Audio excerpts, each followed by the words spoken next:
Warning: some contents may be disturbing. Viewer discretion is advised.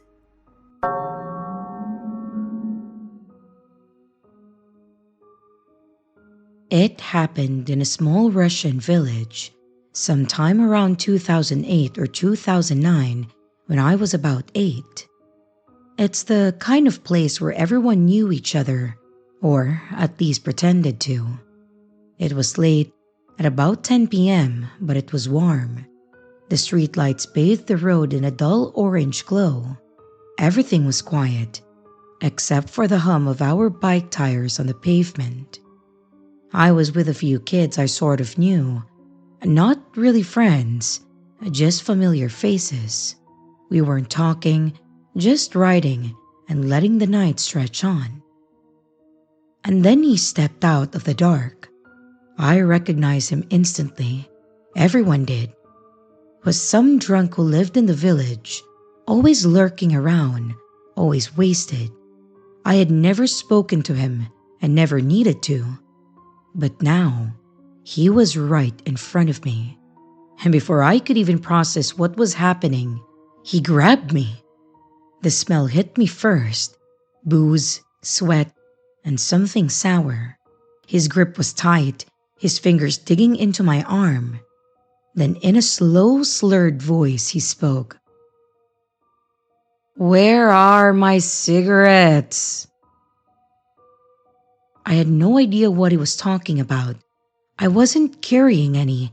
I didn't even smoke. I stammered out the first thing that came to mind. I don't know. His grip tightened, and his breath reeked as he leaned in closer. "Where are my cigarettes?" Panic set in. I tried to pull away, but he wouldn't let go. My voice cracked as I repeated myself. I don't know. It was like he didn't even hear me. His voice was slower this time, almost a growl. "Where are my cigarettes?" And that's when I lost it. I screamed, a full, terrified, gut-wrenching scream. Not words, just pure and controllable fear. And that's when they ran. Every single kid who was with me bolted the second that I screamed. There was even a 16-year-old among them, bigger, older, stronger than me. But he ran too. No hesitation, no looking back, just gone. And that's when it really hit me. I was alone. Maybe that was what saved me, because as soon as I started jittering and screaming, the drunk lost interest. His grip loosened. Maybe he thought that I was having a seizure or something. I didn't care. The second that I felt his fingers slip, I bolted. Home wasn't far. Just a house at the end of a long driveway leading straight to the main road where we had been riding. I sprinted down the driveway with my heart slamming against my ribs, and I crashed through the door. I couldn't even form proper sentences, just panic shouting, words stumbling over each other as I tried to explain. My grandma and my grandpa turned to me, alarmed, but before I could even finish, my grandma glanced out the window just in time to see him. He was still there, still coming toward the house. She didn't hesitate. She grabbed a wooden stick from behind the door and then stormed outside, moving faster than I had ever seen her. She hadn't seen what happened, but she had heard me. She saw him chasing after me, and that was enough. The second she reached him, she unleashed hell. She didn't just yell, she screamed, calling him every name under the sun, and then she started swinging, hard. Each hit landed with a sickening thud. The guy stumbled back, too drunk to fully process what was happening, mumbling something as he tried to shield himself. She didn't stop until he finally turned and disappeared into the dark. A week later, I saw him again, still drunk, still stumbling around the village. He looked right past me, like I wasn't even there.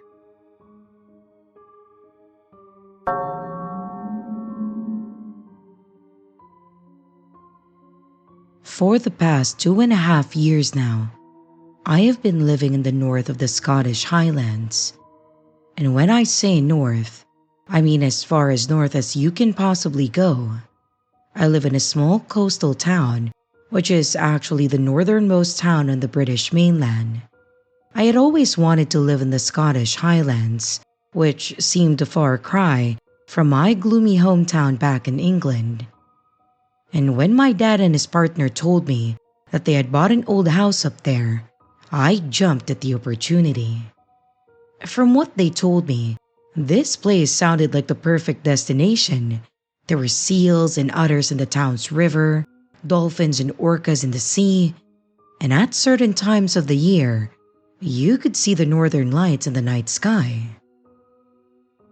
But despite my initial excitement of finally getting to live in the Scottish Highlands, full of beautiful mountains, amazing wildlife, and vibrant culture, I would soon learn that the region that I had just moved to was far from the idyllic destination that I had dreamed of.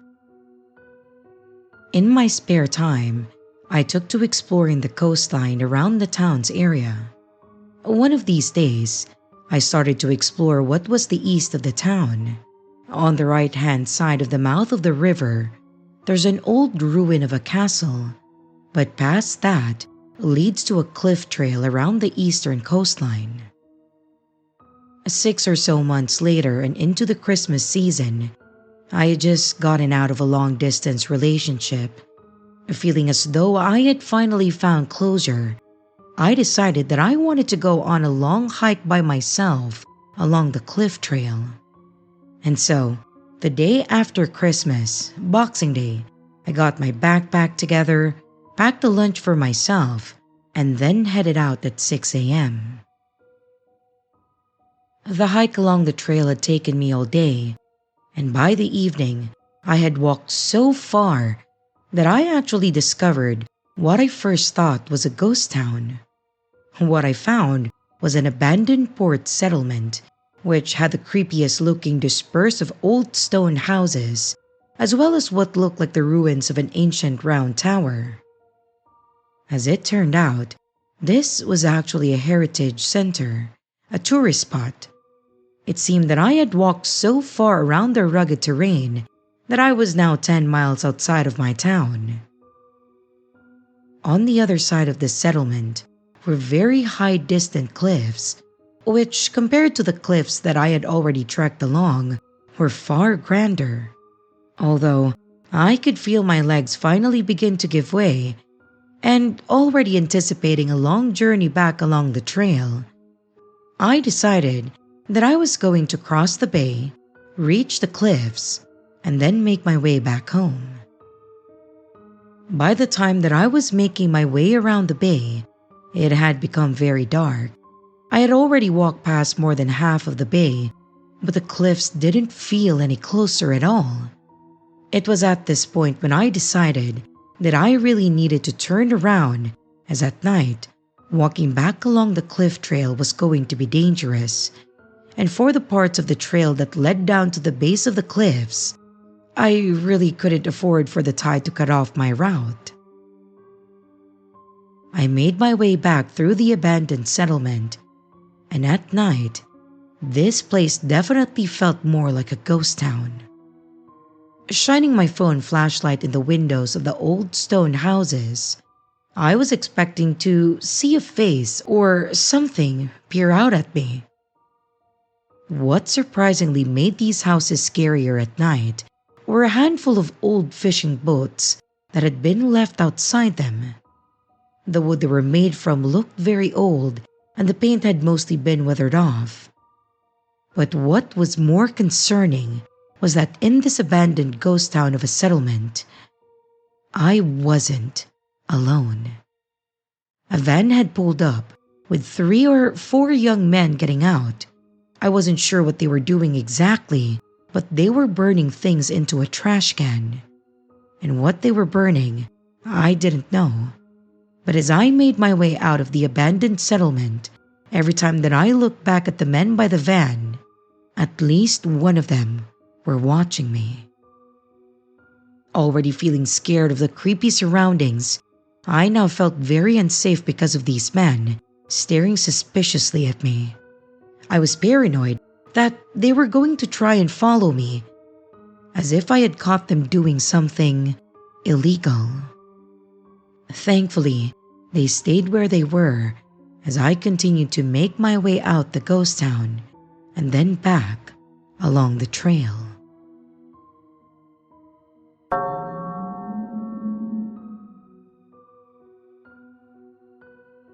Hi, I was listening to one of your recent videos and it reminded me of something similar that happened to me while I was in college. So, I thought that I would share it with you. Unlike all the crazy stories that I have heard about college students going on trips for spring break, I was far too broke to do any of that. But thankfully, I wasn't alone. I lived in a small town, going to a local college and living in one of their dorms. My two roommates and I didn't have a lot of free time or money to plan something crazy, so we just went to parties that our friends hosted or friends of friends. That way, we could still have a good time and it was cheap to free. I remember one party though that I will never forget. It was nearing the end of spring break actually, and we learned of a local party that was open to anyone, and they just asked that you bring your own beer. That was reasonable for me because I wasn't picky and I could stomach some pretty cheap beer, so the three of us all got a 12-pack and then drove over to the party. We got there and found some of our friends and just let loose. We drank, we played drinking games, we did stupid pranks on each other, and it was a really good time. I met a few people that I didn't know, and even some people that I just knew in passing at school. At one point, I ended up outside and I was watching some people do stupid stunts into the pool. I was standing on the patio next to a guy that I didn't know and made a comment about one of the stunts that they pulled out looking like it hurt. The guy laughed and explained how he should have done this instead and probably would have pulled it off better. I don't remember the exact thing he said, but it was something to do with some kind of aquatic thing. The dude sounded like he was a professional swimmer or something. So, I asked him about it and he said that he was on the swim team. He told me a bit more about the science of swimming, I guess, and some of it was pretty cool.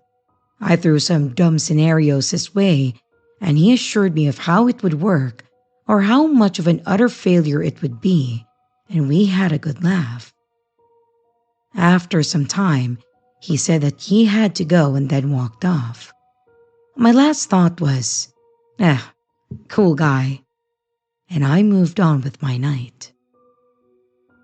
After some time, I was talking with some other friends and I brought up the swimming guy. None of them seemed to know who I was talking about, so I just kind of dropped it. It wasn't unusual for uninvited people to show up, and as long as they weren't a problem, there was no sense in trying to make them leave. But later on, I ran into the friend that I was talking to earlier and I spotted the swimming guy passing by the living room. I pointed him out, and my friend didn't recognize him either.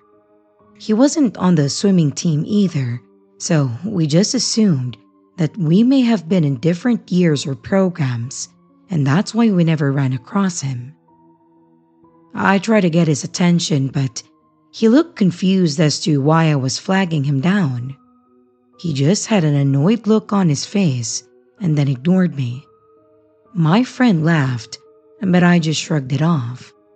People are weird, and it wasn't like I knew him on a personal level, so it's no loss to me.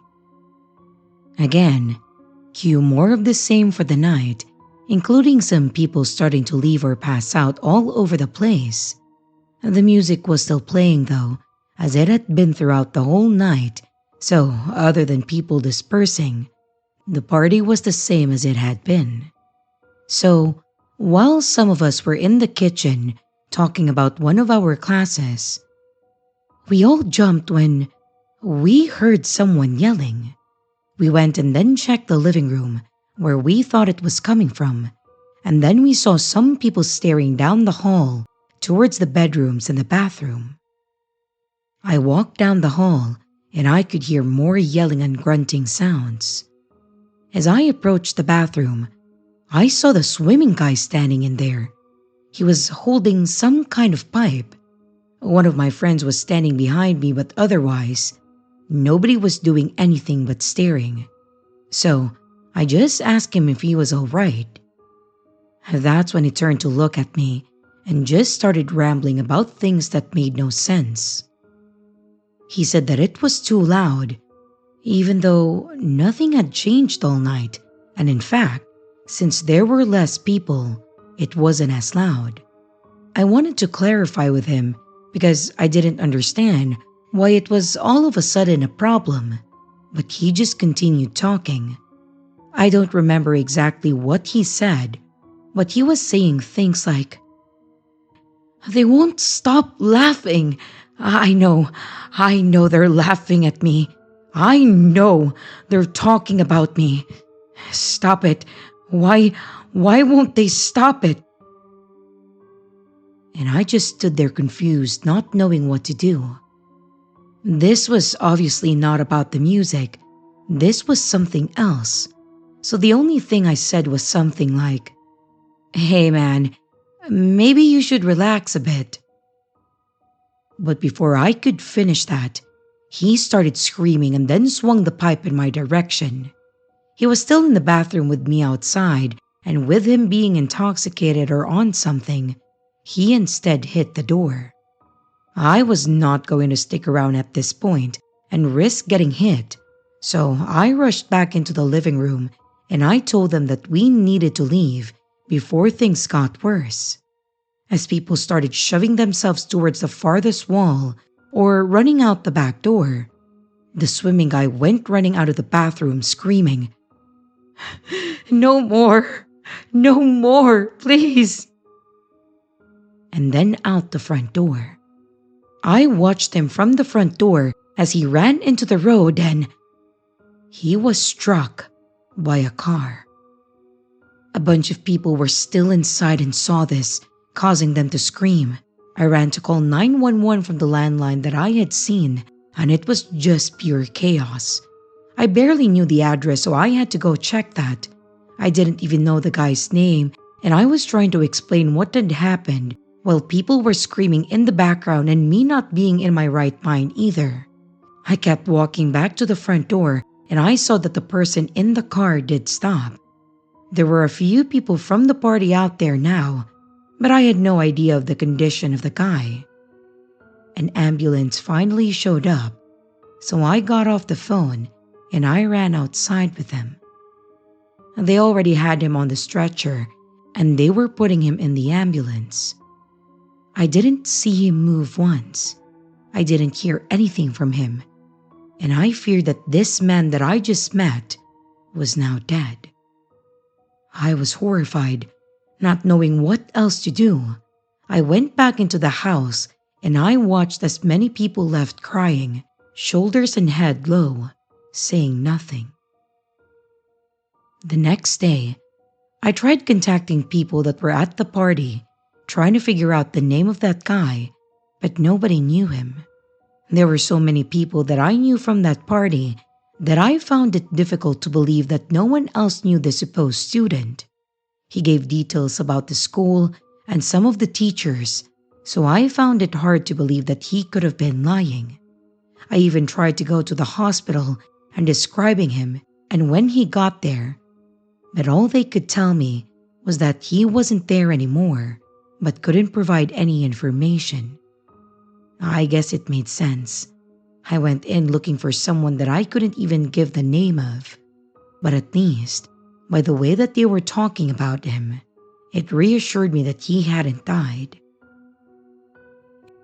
It may be a bit anticlimactic, but that's where my story ends.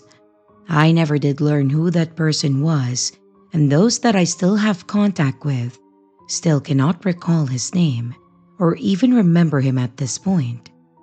Since then, the memories of that party stayed in the back of my mind.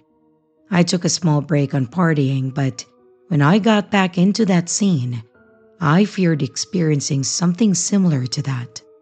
Thankfully, I never did though. You just never know what someone else is going through.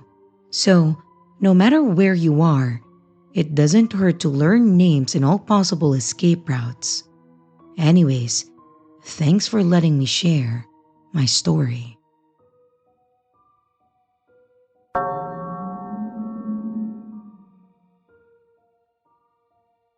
A few years back, I, a 23-year-old female, was driving home after taking my dad to the airport for a late flight.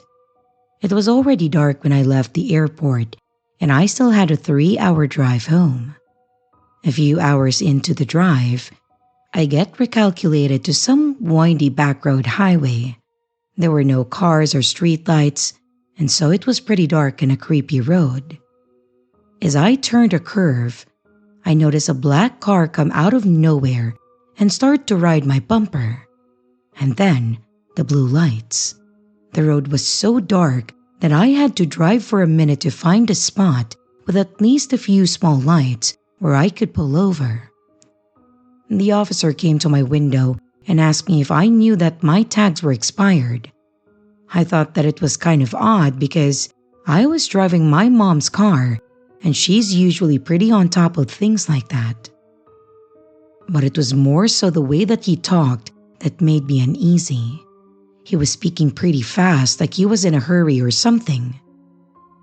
As he is standing at my window, before he even gets my license and registration, his radio beeps and he tells me that he has to go on another call. He practically runs back to the car and then speeds off. I head back home, half weirded out, half thanking God that I didn't get a ticket. I kind of brushed it off until I go outside to my car the next day and find that my tags were not due to expire for 2 more months.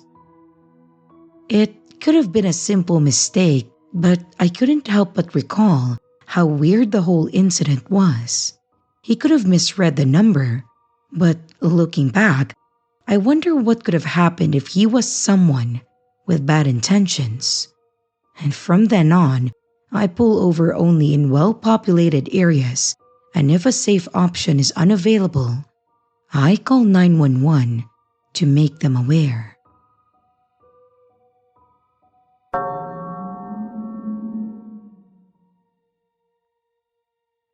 This is something that happened to me when I was around 7 years old, and it's been on my mind a lot lately. I wanted to share it because it's one of those memories that never fully leaves you, even if it's a little blurry now. So, me and my younger brother, who was 6 at that time, were just hanging out in my bedroom. We were on my bed, eating candy, and watching YouTube on our iPad. Pretty much what we did every chance we got back then. Our house was 2 stories, and my room had a window facing the front yard. At some point, I think I was the one who glanced outside, and that's when I saw him. There was an old man standing on our lawn, smoking a cigarette. I don't remember what he was wearing, but I can still picture him standing near the porch. The thing is, I could only see him from the side, and I never fully saw his face. Now, here's the part that really shook me. I knew for a fact that our front door wasn't locked. My siblings and I were supposed to lock the door when we got home from school, but we almost never did because we live in a safe neighborhood, and nothing bad ever happened, so it didn't seem like a big deal. Until it suddenly was. My brother and I freaked out and immediately ran down the hall to our older brother's room. He was probably around 14 or 15 at that time, and he was completely absorbed in his Xbox. We burst in, scared and desperate for him to help, and then we told him what we saw. And you know what he did? Absolutely nothing. I remember he seemed confused at first, but then he shrugged it off and told us that it was probably one of our dad's friends. Which, thinking back, made zero sense to me. I don't even remember if I brought it up to my dad, but I'm pretty sure that it wasn't one of his friends. And if it was, he would have reassured me back then, and I feel like I wouldn't still be this unsettled about it.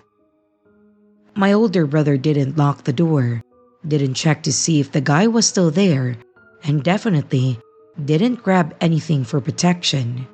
He just wanted to get back to his game. He reassured us in the laziest way possible, and then kicked us out of his room. And because we were little kids who trusted him, we tried to convince ourselves that everything was fine. We didn't look out the window again, and honestly, we were too scared. We ended up hiding under the covers in my room and pretending like it never happened, and then we just went back to watching YouTube. Nothing bad did happen that day. No break-ins, no scary aftermath. But to this day, I wonder who that man was and why he was there. Part of me wishes that I could go back and demand a real answer from my older brother. But at this point, I doubt he even remembers it.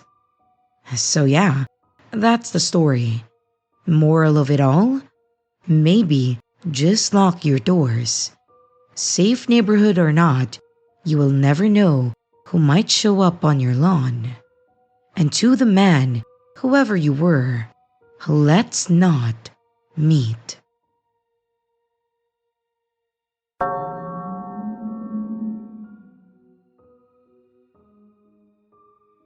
I'm a female, and I moved to a new apartment a few months ago, and I live alone. I have been continuously creeped out by the maintenance guy. I just can't tell if he is just nice and nosy, or possibly has bad intentions. On my move-in day, he already knew me by name and he was waiting by his truck to greet me. I am 27 and he is probably in his 40s or 50s, and I think has mentioned that he has a daughter. In the first few weeks when I would work out in the gym, he would constantly walk by and I would catch him looking at me. The first time that I had a maintenance request, he started texting me from his personal phone about the request, and he kept asking if I would be home, and he came and left the unit multiple times, according to the text. I was at work at that time.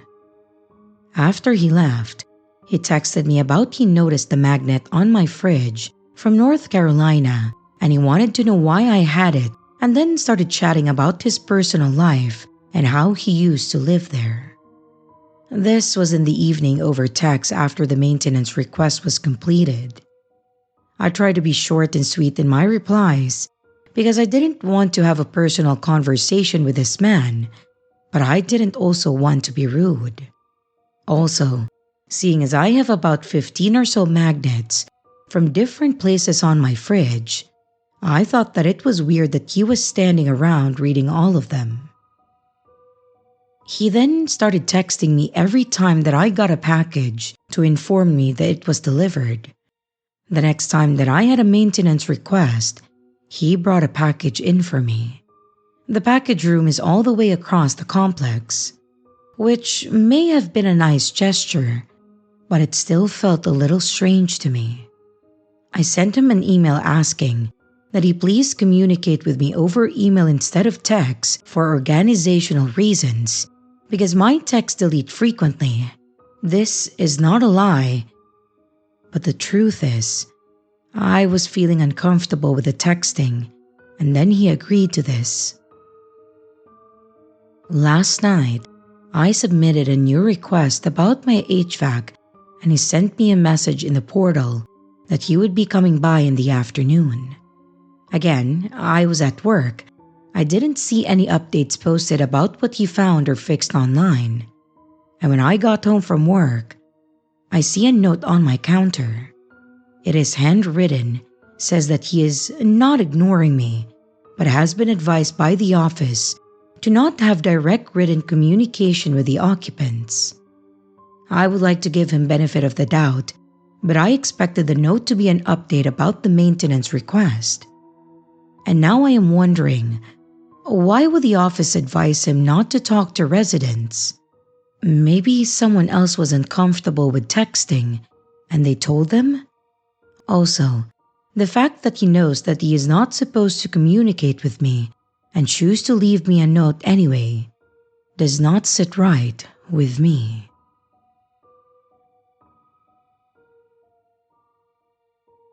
And here's the riddle for this video.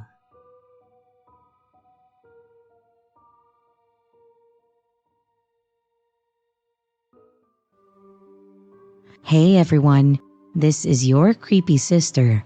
Thank you so much for watching the video. I do hope you enjoyed it. Also, don't forget to leave a like and a comment. It really helps the channel out. A big shout out to both my channel members and Patreon members. Thank you so much for taking your support to the next level. You guys are great. And again, to everyone, stay scared because your fear feeds me.